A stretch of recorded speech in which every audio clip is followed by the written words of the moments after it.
Sometimes life is messy.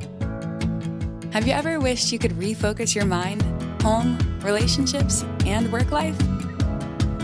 Join us as we use research-based information to make practical changes and simplify life.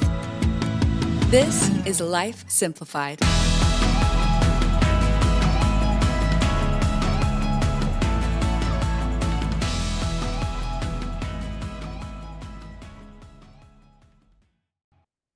Welcome to Life Simplified, where we try to make life a little easier by turning research-based information into everyday life hacks. So today we're going to be sharing a few nuggets of information on budgeting for the holidays. We all want to make the holidays the best that we can for our families, but sometimes we fall into the trap of spending way too much money or maybe trying to keep up with the Joneses or your neighbors or maybe even social media trends that you may see. So when thinking about what we're spending, thinking about the food, the presents, the travel, the fuel, where we're going, the decoration, all those things add up and they add up quickly. So today we're going to be looking at just general tips to save money during the holidays, talking about giving experiences instead of gifts, and then ways that we can save money and time when preparing food for the holidays. So we're going to start off by talking about money tips for the holiday seasons. So, what are some typical things that you all spend money on during the holiday seasons that aren't gifts? Decorations. And then also, so it's not a gift per se, but I very much fall into that cliche family of we like to have our matching Christmas jammies. And I don't feel like it's really a gift because it's not like they open it as a present. We get them, we all wear them. It's fun, but it's expensive. There's 5 of us and 5 sets of PJs gets a little bit extra. But I've deemed it a family tradition now, so I feel like I'm stuck with it. So, yeah, I think that's a big one for me. I think gifts are our main one, but food. If you're going somewhere, are you taking a dish? Are you the one hosting the meal? But food can be a pretty big expense. And around the holiday season or when children are also home from school, so they're eating more snacks. So mine, I think is Christmas cards. I still do the traditional send it in the mail, put a stamp on it Christmas card, and that adds up if you think about it. Not a lot of people still do it, but I don't know, it's just my thing. But stamps are outrageous and they seem like they keep going up every year. And then of course I'm like, oh, I want to put pictures on it. It can't just be like, one of those ones you buy at the store. Sometimes I have to be a little extra. But that adds up, and if you're not prepared for that, it really does go fast. Your money does. Yeah, Um, we do that too, the cards. And the worst though is when you order them and then you get so busy that you're like sending and it ends up being like a Happy New Year card because we didn't get it to you in time, but we spent the money, so you're gonna get it. So enjoy. But I think also, and these are gifts, but what really sneaks up on me the most, and really I think adds up, even if you try to be economical about it, are those smaller gifts for maybe not family, but like those teacher gifts and coworker gifts where they're people that you spend a lot of time with and you appreciate and you want to show them that appreciation. But I can look up in between 3 kids and, having a lot of coworkers in my office, that can be 20 plus small things. And even if you spend $5 a piece, that really adds up and gets into a budget. So it's a gift, but that can get away from me pretty quickly. yes, definitely. So that really points out that without planning or making like a realistic budget for you and your family, maybe sometimes can go into debt or spend more than you really were planning on doing. So, kind of like everything else that we've really talked about, is just planning ahead is really the key. So, when you maybe our listeners heard, man, we're already talking about the holidays and spending money. Well, this is why, because of these things, because it adds up and adds up quickly. But if we plan ahead, maybe start purchasing some things now versus waiting to the last minute, we can save some extra money. I just want to talk about a few things about planning ahead. So, make a list of expected holiday expenses. So, again, think about those things that are gifts, but those non-gift things like cards, the different holiday gatherings, those office parties. Are you going to have to pay for an overnight stay somewhere? Are you going to have to drive farther? Like for me, we have to drive 4 hours to get to our family. And if you think about during the holidays, that adds up a little because you've got fuel, snacks if you don't take snacks along the way. And so just thinking about those things. Just grocery shopping in general, as well as if you're purchasing foods to take somewhere, whatever you're going to be making. Gift for your neighbors. Also, if you donate to charities, sometimes there's more opportunities to donate to charities during the holidays, and that may be a tradition that you do, but you want to actually make sure that's in your budget as well. So again, when we're making those budgets, we want to make sure that they're realistic, that it's something that you can handle. And we've talked about budgets before, about making monthly budgets or bi-weekly budgets. So I encourage you to sit down with your family, even if you have those already pre-existing budgets, to make one specifically for the holidays. And make sure you're keeping record of the money that you spend. And so whether that's keeping your receipts or, writing them down in your checkbook registry, whatever that may be, because it can get out of hand if you spend a few dollars here and a few dollars there and you're not keeping track of it. So that's one thing, is you want to just make sure that you're keeping track of everything. Thinking about the wrapping paper and the gift bags and the cards or the tags that go on, all those little things, again, always add up. So here's just ideas on ways to reduce holiday spending. So instead of giving gifts to everyone, so if you get together as your family, if you have a lot of brothers and sisters or friends, or maybe someone mentioned their coworkers, giving your coworkers gifts, is there a way that you could maybe draw names or play a game where you just buy one gift and you all play together, play a game, and everybody gets a gift? Or is there somewhere you all can all chip in money and donate to somewhere? Just a different way to look at giving gifts other than buying everyone individually a gift.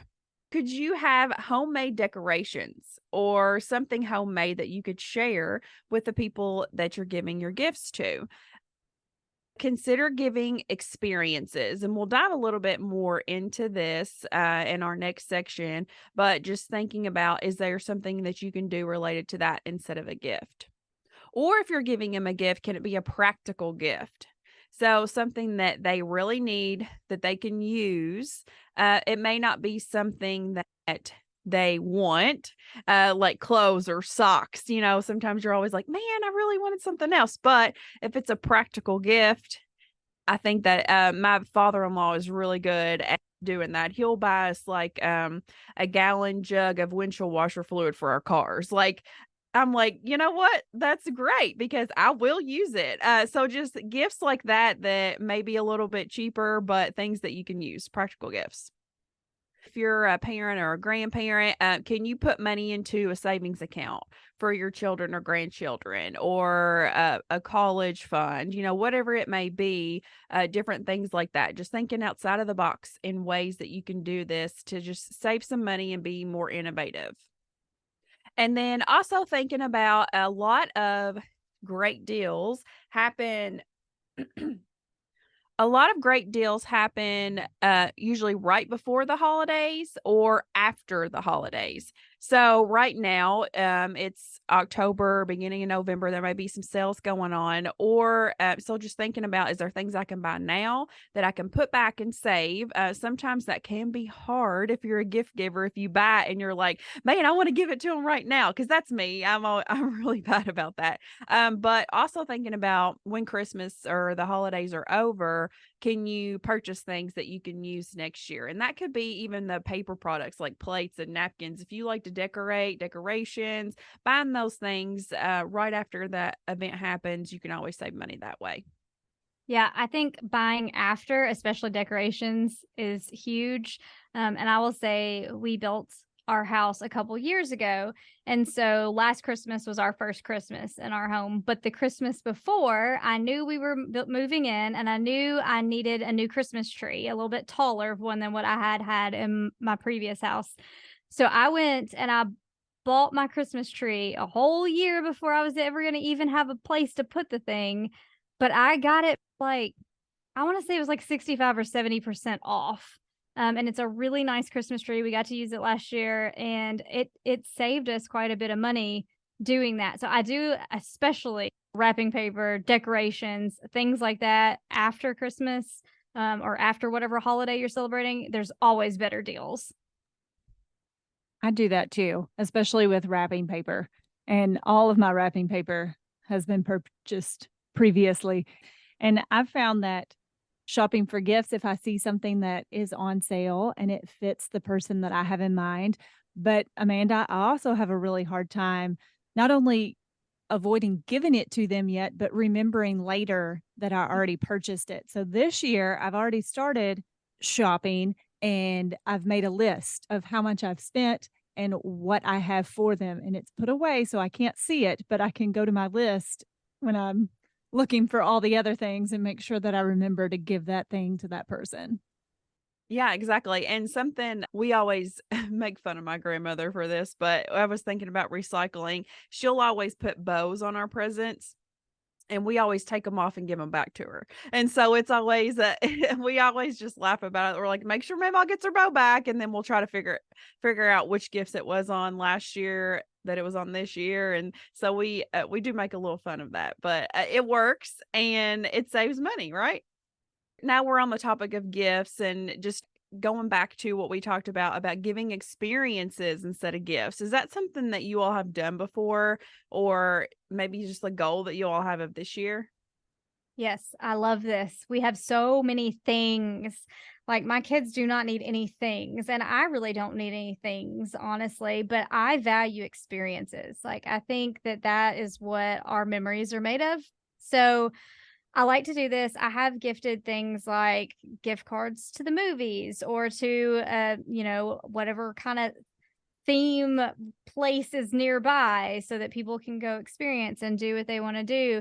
And we've even, I was just talking to my husband a week ago and thinking about the holidays coming up and what do our kids actually need, or what would be better. And I was like, why don't we just plan a trip and take them on a trip and leave the day after Christmas and just have some time together while everybody is out of school or off work. And we haven't really like planned that out. So I don't know that it'll necessarily happen like that. But yes, I think experiences are really great.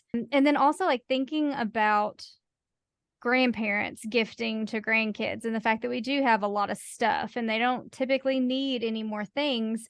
So I think along the lines of experiences is seeing if they would be willing to donate towards or chip in towards those extracurriculars that the kids are involved in. If it's, dance lessons, or new gear for whatever sport that they're in, or a new instrument if that's what they play, just anything that can really add quality and value to something they're already active in, and can also take that burden off the parents, I think is really would be appreciated, and something that will be used, and not just like, oh, this was fun for an hour and I tossed it in my closet and didn't pull it back out again.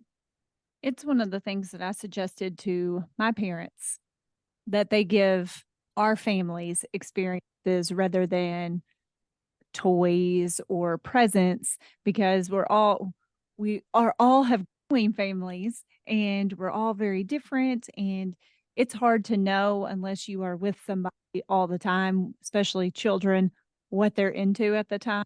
So giving experience gifts are awesome. And if you have different theme parks or zoos or something like that, by a season pass to that is a great gift.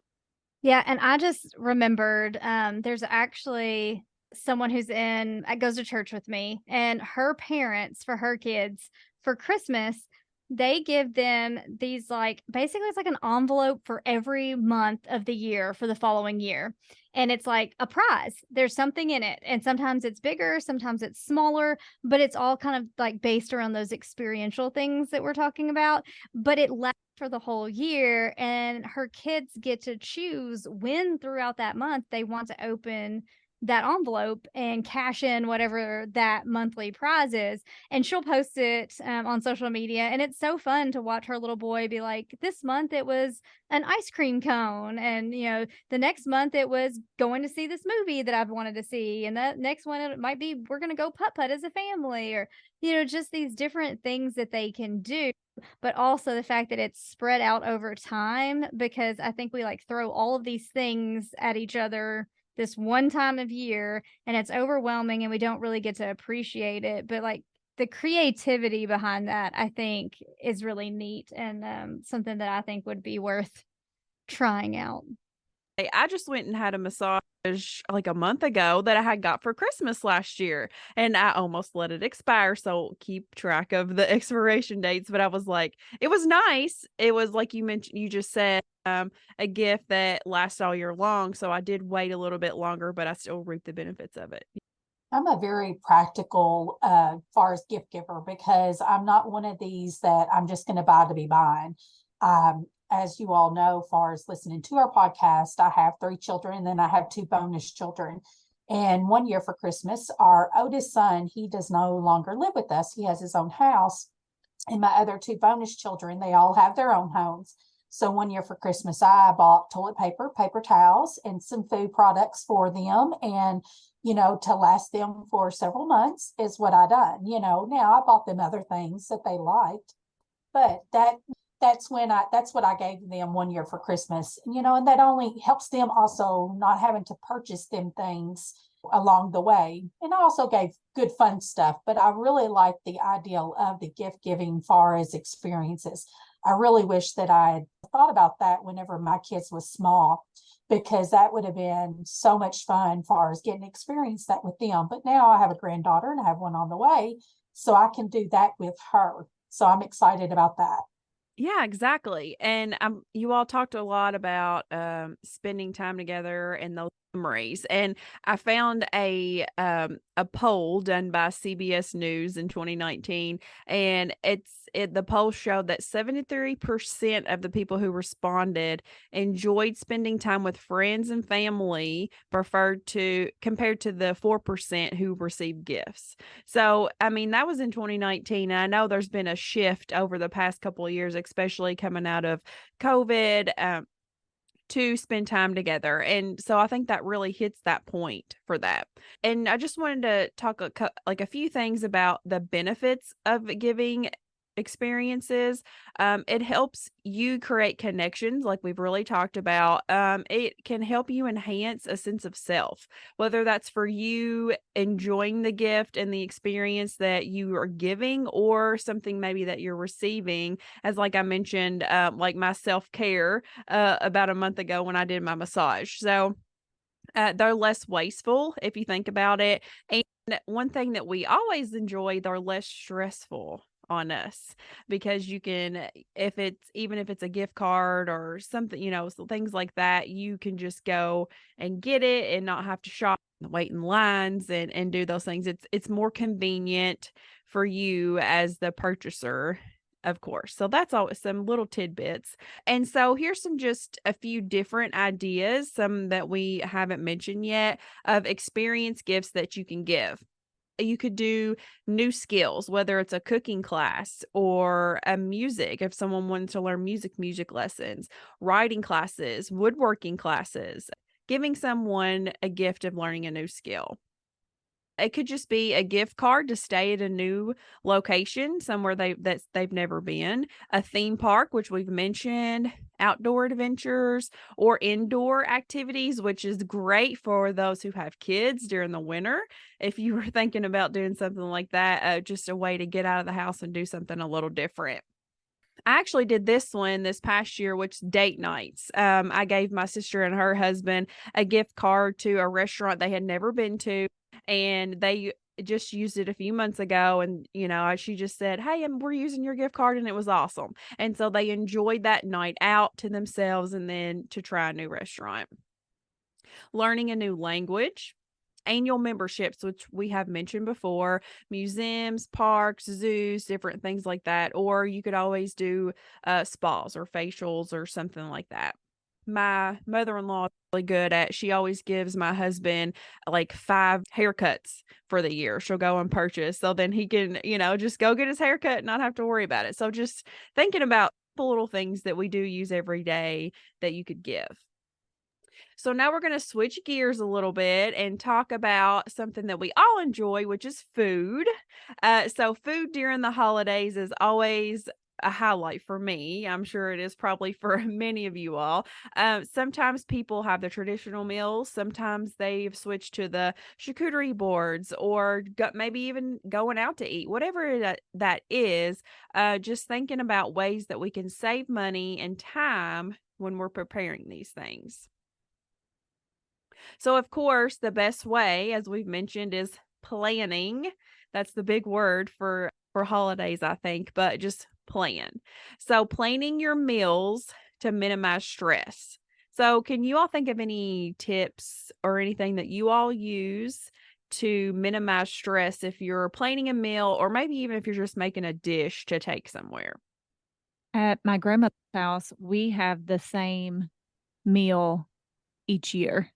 And on the Friday that everybody comes in, we have gumbo and pizza. And that's what we have done for years. And I think that makes it easy it's easy on me. I just show up and order pizza. But my grandmother plans that in advance. So I think that's helpful, just knowing if it's the same thing, you're doing it every time. We have the same thing too, not as specific, more of the traditional, especially like Thanksgiving foods, because no one will take me up on my idea to have a taco fiesta bar, but that's okay. That's another story for another day. But we do the traditional foods, and we've kind of gotten into a routine where everyone kind of knows what they're bringing. Like we still check with each other, but everybody sort of brings the same things. So, because we know in advance what we're going to do, I've gotten to where I really try to purchase ahead of time, specifically like larger things like the ham or turkey, because I have been like everyone else and waited till the last minute before, and you either can't find it or you're paying a lot more for it, or it just becomes a real struggle. And that is stressful to me. So, I try to get my items about a month ahead and just already have it ready to go in the pantry, or my ham outside in the extra fridge waiting on me, or whatever that needs to be, so that I'm not scrambling at the last minute and worried that I won't find things I need. I do the same thing, Tiffany, far as about buying it in ahead of advance, especially since I know that I'm going to do it.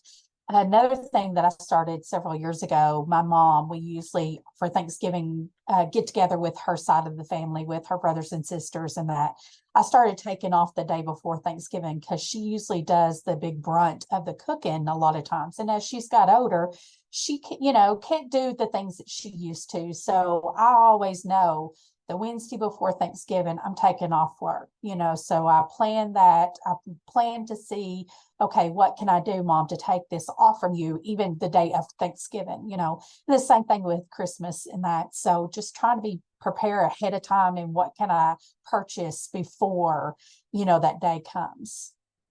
Yeah, exactly. And those are some great tips, and they really fall into kind of what I was going to be sharing with everyone. To plan your dishes ahead of time. So something you can make early, refrigerate, and then maybe get out that day. Or if you freeze it, freeze it, and then you can get it out. Something you can put in a crock pot. We all like those meals, right? You put it in there and then it's ready. that's something I tend to try to fall into when I'm doing those things. Speaking of a slow cooker, crock pot, I discussed this on the radio yesterday and said I would mention it in the podcast. She names her slow cooker. Does anybody name slow cooker? No. Because we've now named ours. She inspired me, but What did you name it? I she need to said know. you need to talk about this on the podcast. So I said, okay. Hey, you mentioned crock pot. We named ours Dot the pot. Dot the pot. No, Mhm. I named my my vacuum, my robot vacuum is Rosie, because clearly I'm a child that grew up in the 80s and 90s and the Jetsons. So I'm just saying. But I never thought about, and I named my car too. So I do name things, but now my crock pot needs a name. I know. I got too many of them to name. I'm just sorry. I got Just pick different your favorite. sizes. Oh, then they can be a family. Yes. True. What was hers? Barbara. Yeah. Barbara. Okay, so if you're listening and this is intriguing you as it is me, send us some ideas. I need to know what some clever crock pot, slow cooker, maybe other small appliances that you have in your home or kitchen. Let's come up with some creative names. My slow cooker typically is what houses my ham. So I think I need some kind of name that goes along with that. So I'll get back to you all. Well, I'll be thinking. Yeah, mine's red, so I may think of something. Ooh. Yeah. You've gave us a new idea. Thanks, Well, Ashley. it didn't come from me, but I told her we would discuss it. So there we go. Never thought about that before. All right, so let's back on track to talking about planning our meals. Something that I had never thought about before is doing a progressive meal. So if you live around your family or friends or whoever, could you travel around to each other's houses and do appetizers at one and the main course, or even snacks, just driving around, spending time together, adding a fun variety to a traditional way of doing things. We've done that with friends, and it's a lot of fun. It's a whole lot of fun. I think we did like appetizers and salads at one place. Or no, we did appetizers, then we did salads and soups, then we did main meal, and then desserts. And by the time you get to desserts, you've eaten far more than you ever needed to eat. So this is not a nutrition lesson, but it is a lot of fun. So I do suggest it. You could also considering doing something completely different and just hosting a cookie making party or candy or a card writing party or hot chocolate party.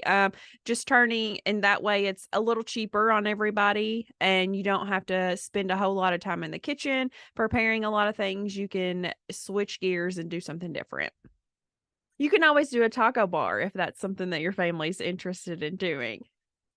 I encourage you to look in your cupboards, your pantries, your freezers, your refrigerators, whatever you have on hand before you make a decision about what you're going to make, because that way you're spending less money when you are when you're baking or making those foods. Take advantage of sales that go on. A lot of times, like a few weeks before, they'll have turkey or ham or whatever that may be go on sale. Go ahead and purchase those items ahead of time. And then lastly, I just wanted to touch a little bit about using leftovers, and hopefully you all can share some of your all's tips on this. But oftentimes we'll prepare these huge meals and you have so much food left over. You're like, I'm tired of eating all this turkey or all this ham or whatever it may be. What are some things that you all do with leftovers that you all may have during the holidays? So something that you could think about doing are like casseroles. Some people take their leftover meat and things like that and do casseroles. I've made quesadilla out of turkey. We mainly do sandwiches. You know, I think we like leftover rolls, and ham or turkey becomes little mini sandwiches or sliders the next day. I'm not the traditional kind of person when it comes to my immediate family, me and my children and my husband. because they usually do something completely different than usually turkey and dressing and that. We usually, for Thanksgiving Day, like I said, at my mom's side of the family, we have the traditional, but then all the other times we do like their favorite dishes. And so then we eat on the rest of it for the rest of the week or the next day or whatever. So sometimes you don't have to have the traditional food either for them type of holidays as well, because for Christmas, at my mom's house, we go Christmas about 10 o'clock that morning and we have breakfast. And then that afternoon we have finger foods, and me and my sister get in there and help her make these foods. So everybody just can eat whenever they want to. I really like going the non-traditional route. And one thing that we've done before, and we've done it a few times, and I think it's something I would like to do again, that's really, I think, pretty economical, especially if you have a group, is doing soups. And having maybe like chili or potato soup or some just different kind of those comfort foods that you can leave in your slow cooker, whatever you name your slow cooker, and you have to have multiple. So again, you can name all of them and be like, hey, Rosie has the potato soup, and check out Bob for the chili. I don't know, but it's something different. And again, like it's one of those things that can be left out for a while, warm in the slow cooker, and people can kind of just graze a little, get it as they want to. And it's different because we usually do fill up on all those more traditional meals with all the different sides. And so I think by Christmas Day, I'm kind of over it. Like I need something different. No, yeah, I think those are great ideas. Thank you all for sharing. I hope that this podcast and our conversation has given you all some ideas and ways to save money this holiday season, or new creative ways to have, whether it's a name your crock pot party or maybe have a taco bar at your Christmas party, whatever that may be. But I challenge you to start thinking about ways to save money, start creating your budgets, keeping track of what you're spending, and hopefully you will go into this season saving money versus spending more money than expected. Thank you all for joining us on today's episode of Life Simplified. Thanks for listening to Life Simplified. We are family and consumer sciences agents with the University of Kentucky Cooperative Extension Service. Contact us at lifesimplifiedpodcast@gmail.com.